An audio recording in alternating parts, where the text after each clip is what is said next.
नमस्कार. इन्स्पेक्टर मंजू या मालिकेच्या पुढील भागामध्ये आपल्याला बघायला मिळणार आहे की आता सत्याने मंजूसाठी खूप छान असं सरप्राईज प्लॅन केलेलं असतं. त्याच वेळेस आपल्याला बघायला मिळतं की सत्या आता मंजूला सांगत असतो की तुमच्यासाठी खूप काहीतरी छान असं मी दिलेलं आहे. त्यावेळेस मंजू म्हणते की काय आहे सत्या, सांग तरी. तेव्हा तो म्हणतो की वाघमारे आज संध्याकाळी तुम्हाला बघायला मिळेल. आणि आता संध्याकाळ झालेली असते.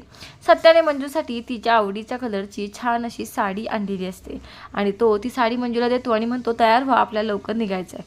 त्यावेळेस मंजू म्हणते पण सत्या कुठं जायचं आहे सांग तरी. तेव्हा सत्या म्हणतो तुम्हाला सांगितलं ना मी वाघमारे, तुम्ही साडी घालून तयार व्हा फक्त. आता मंजू छान अशी साडी घालून तयार झालेली आपल्याला बघायला मिळतं. मंजू आणि सत्या दोघंही आता गेलेले असतात ते म्हणजे एका छान अशा रिसॉर्टवरती, जिथं सगळीकडे छान लाईटिंग केलेलं असतं. अगदी वातावरण रोमॅन्टिक झालेलं असतं. थंड हवा सुटलेली असते. शेजारीच एक तलाव असतो, त्यामुळे वातावरण खूप छान झालेलं असतं. सत्याने मंजूसाठी कॅन्डल लाईट डिनरचा प्लॅन अरेंज केलेला असतो. छान अशा म्युझिकमध्ये सत्या आणि मंजू आता दोघंही मस्त एकमेकांच्या प्रेमामध्ये धुंद होऊन डान्स करत असतात. आणि त्याच वेळेस आपल्याला बघायला मिळतं की दोघंही डान्स करत असताना सत्या आणि मंजू एकमेकांच्या मिठीत असतात. सत्या मंजूच्या कपाळावरती गालावरती हळूच किस करतो. त्यावेळेस मंजू लाजते आणि नंतर त्याला घट्ट अशी मिठी मारते. एवढं सगळं झाल्यानंतर सत्या आणि मंजू आता छान असा डान्स करतात. पाण्याच्या शेजारी दोघंही पाण्यात पाय बुडवून बसलेले आपल्याला बघायला मिळतात. त्यानंतर मंजू आता सत्याला बोलते की सत्या नक्की काय आहे हे सगळं, आज एवढा रोमॅन्टिक अचानक कसं काय. त्यावेळेस सत्या म्हणतो खूप दिवस झाले ना, माझ्या वाघमारेला मी वेळच दिला नाही आहे आणि म्हणून मी हे सगळं करत आहे. त्या मंजू म्हणते अच्छा असं आहे का. आणि त्यानंतर आपल्याला बघायला मिळतं की दोघंही आता जेवायला बसलेले असतात. जेवायला बसल्यानंतर सुद्धा सत्या त्याच्या ताटातला पहिला घास मंजूला भरवतो. मंजूला हे बघून खूप छान वाटतं. मंजूसुद्धा सत्याला घास भरवते आणि त्यानंतर ह्या दोघांचं गप्पा गोष्टी करत जेवण सुरूच असतं. तेवढ्यात मंजूला जाणवतं कोणीतरी त्यांच्याकडे लक्ष ठेवून बारीक आहे. मंजू म्हणते सत्या आम्हाला डाऊट येतोय कोणीतरी आपल्यावरती लक्ष ठेवून आहे. त्यावेळेस सत्या म्हणतो काय बोलताय वाघमारे, इथं कोण असणार आहे सांगा बरं. त्यावेळेस मंजू म्हणते नाही माहिती सत्या, पण मला असं खूप वाटतंय की कोणीतरी आहे, आपण लवकरात लवकर इथून निघायला हवं.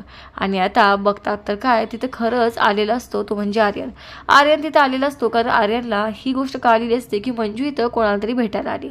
आता मंजू कुणाला भेटायला आली हे बघण्यासाठी आर्यन तिथं त्या रिसॉर्टमध्ये आलेला असतो. पण तेवढ्यात मंजूला समजतं आणि त्याचमुळे मंजू आता सत्याला घेऊन तिथून निघायला लागते. तेवढ्यात सत्या म्हणतो थांबा तरी, बघूयात तरी कोण आले. आणि बघतात तर काय आता सत्याला तिथं आर्यन आलेला दिसतो. आता आर्यन लपून छपून सत्याला आणि मंजूला बघण्याचा प्रयत्न करत असतो, पण तोपर्यंत ह्या दोघांनी तिथून पळ काढलेला असतो. आर्यनला मात्र सत्या आणि मंजू दिसत नाहीत, पण सत्या आणि मंजूला मात्र आर्यन नक्कीच दिसलेला असतो. आर्यनचा जो डाव असतो तो चांगलाच फसलेला आपल्याला बघायला मिळतो. आर्यन सत्याला आणि मंजूला बघू शकत नाही, पण सत्या आणि मंजू मात्र आर्यनला बघू शकतात आणि लगेचच ते दोघंही तिथून निघून जातात. खरंच सत्या आणि मंजूचा एवढा छान रोमॅन्टिक डिनर चाललेला असताना त्याच्यामध्ये विष घालवण्यासाठी मात्र आर्यन तिथं आलेलाच आहे.